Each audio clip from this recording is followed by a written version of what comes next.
her tip, det er sådan et, som er både elsket og hadet af rigtig mange. Jeg har fortalt om det alle de steder, jeg overhovedet kunne slippe afsted med det. Jeg har lavet podcast-afsnit om det, jeg har fortalt det, når jeg har holdt foredrag. Og det er altså sådan et, hvor folk de skriver til mig bagefter og tænker, hvor var det irriterende, altså, fordi der lå svaret. Så lad os sætte i gang her med den her lille, men meget, meget effektfuld øvelse, som jeg har valgt at kalde alt under 100 tæller ikke. Og det handler simpelthen om, at vi alle sammen har et eller andet minimumsbeløb i vores økonomi, hvor at alle køb under det her beløb, dem kan vi simpelthen ikke huske. Altså, der går under 24 timer, så kan vi simpelthen ikke huske, at vi har brugt de her penge. Og det kan sagtens være, at dit minimumsbeløb er højere. Det kan være, at det er 200, det kan være, at det er 300, fordi det kommer an på, hvordan vores forbrug er. Men jeg ved i hvert fald positivt, at alt under 100 kroner, det glemmer vi alle sammen. Simpelthen. Vi kan bare ikke huske det. Så det den her øvelse, den i virkeligheden skal hjælpe os med, det er at blive bevidst om, hvad pokker er det, vi bruger vores penge på. Fordi du kender sikkert også godt den her følelse af, at i starten af måneden, så står der fint med penge på kontoen, og i slutningen af måneden, så står der ikke rigtig nogen, men du synes bare ikke rigtigt, du har købt noget.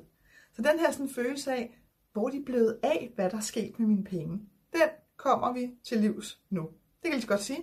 En gang for alle, det er slut med det. Det du gør, det er, at du går ind og åbner din netbank, og så kigger du en måned tilbage. Bare tag hele sidste måned. Ikke? Så hvis du står i midten af en måned nu, så er ikke noget med, at skal så tage den fra midten, eller never mind. Du tager bare hele sidste måned. Så tager du lige et stykke papir, noget at skrive med, og så begynder du simpelthen at kigge efter beløb på under 100 kroner. Og hver gang du finder et beløb, så skriver du det beløb ned. Det gør du bare for hele måneden igennem. Og når så du igennem den måned, så tæller du beløbene sammen.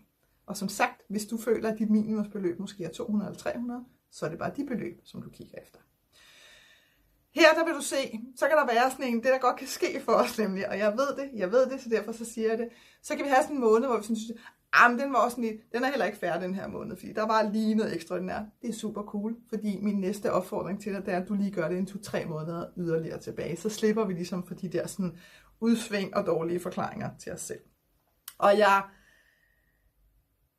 vil ikke sige, at jeg vil love, fordi det vil jeg ikke, fordi vores økonomi er forskellig, men rigtig, rigtig mange, kan jeg bare sige, som har lavet den her øvelse, har fundet rigtig mange penge. Altså vi taler flere tusinder kroner på en måned, hvor det bare sådan, hvad sker der? Det handler ikke om at sidde og slå dig selv oven i hovedet, fordi det gider vi ikke. Det er skørt, det er sket, det er fuldstændig ligegyldigt på den her måde. Men det, der er vigtigt her, det er bare, at du bliver bevidst.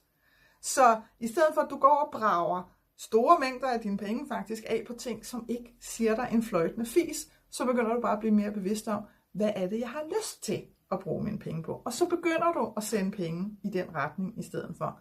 Og det er fedt.